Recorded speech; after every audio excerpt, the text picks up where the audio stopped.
Hey everybody, Steve here in North Bend, Ohio, just a few miles from Cincinnati, Ohio. I think it's just a few miles northwest. I just drove in from Dayton, Ohio, and last night I spent the night in Columbus, Ohio. The day before I was in Cleveland, Ohio. So I think I've visited pretty much every major city here in Ohio, and I have to say I love Ohio. It doesn't seem to be real large because my drives haven't been as long as in some states, and that's a good thing. Maybe that's part of the reason I like it so much. But I'm here today, as you can probably tell, at the final resting place of President William Henry Harrison. And it looks like there's parking up here on the right-hand side. There's even a map of the grounds and lots of historical informational signs, which is really helpful and very interesting. There's one sign here with a pretty shocking and surprising story about the president's son that somehow I've never heard before. So right across the street from the William Henry Harrison Monument is the Congress Green Cemetery, and there's this informational sign here which is kind of interesting. I mean, look at that where it says the Harrison Horror. Let me read this to you. It says, when funeral ceremonies were held for John Scott Harrison at Congress Green in 1878, that's the cemetery across the street, mourners were dismayed to find that a nearby grave had been dug up, its contents stolen. A hunt for the missing corpse was organized. John Harrison Jr. was in charge. The trail led to the Ohio Medical College in Cincinnati. Searching the place, John Jr. discovered a naked body hidden in a narrow shaft.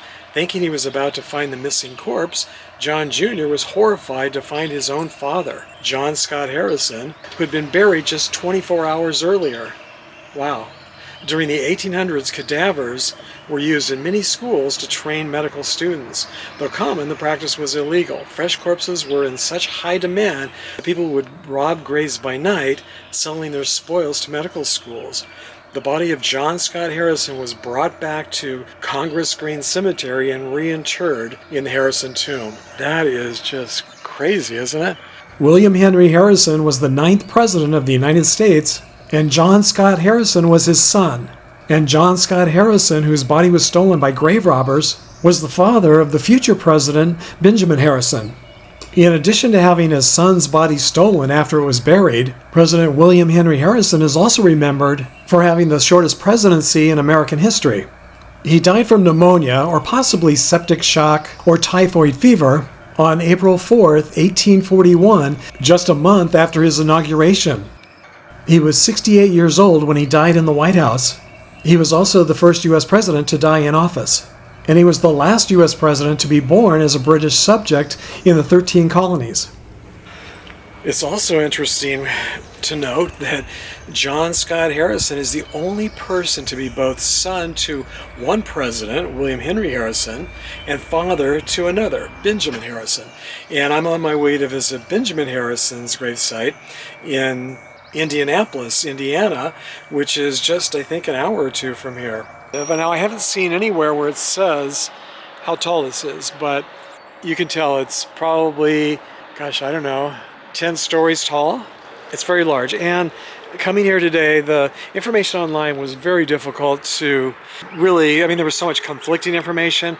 I really wasn't sure if I would be able to get in. I just thought I would come to the exterior here. It says William Henry Harrison, Secretary of the Northwest Territory, Delegate of the Northwest Territory to Congress, Territorial Governor of Indiana, Member of Congress from Ohio, Ohio State Senator, United States Senator from Ohio, Minister to Columbia, 9th President of the United States. But I did read one website where they said the gates were open or the doors were open and you could go inside, and so I didn't know if that was true or not, but sure enough it is. And you can walk right inside during the day. They do have this monitored by cameras, which is good because it's out kind of in the middle of nowhere. It's not real solemn like so many of the final resting places of presidents that I visited, and I like that. It's a little bit more it's a little bit more casual. The doors are open and you can hear all the traffic going by, you can hear the train whistles in the background, you can hear motorcycles going by. So let's see what this says. William Henry Harrison was the first president to die in office. He served only 32 days. The nation had never before mourned a sitting president. Harrison's body was placed in a glass-covered coffin in the East Room of the White House. Streets in Washington were covered in black crepe, At the funeral, 14 military companies marched down Pennsylvania Avenue. Harrison's horse was saddled and followed the procession riderless. The long road home. William Henry Harrison first traveled to the Ohio River in 1791. The river led the young Virginian to the Northwest Territory and to North Bend. William Henry Harrison traveled down that familiar river one last time in July of 1841. 50 years after arriving in Ohio, following a career as an officer, a governor, and a president, Harrison was laid to rest in his adopted home. From all the conflicting information online, I wasn't sure if these gates here to the interior of the tomb would even be open. Some of the online sources said they would, others said it was by appointment only. So I'm pretty sure that to get inside these gates, it's by appointment only. But there's not much to see other than what you can see from right here.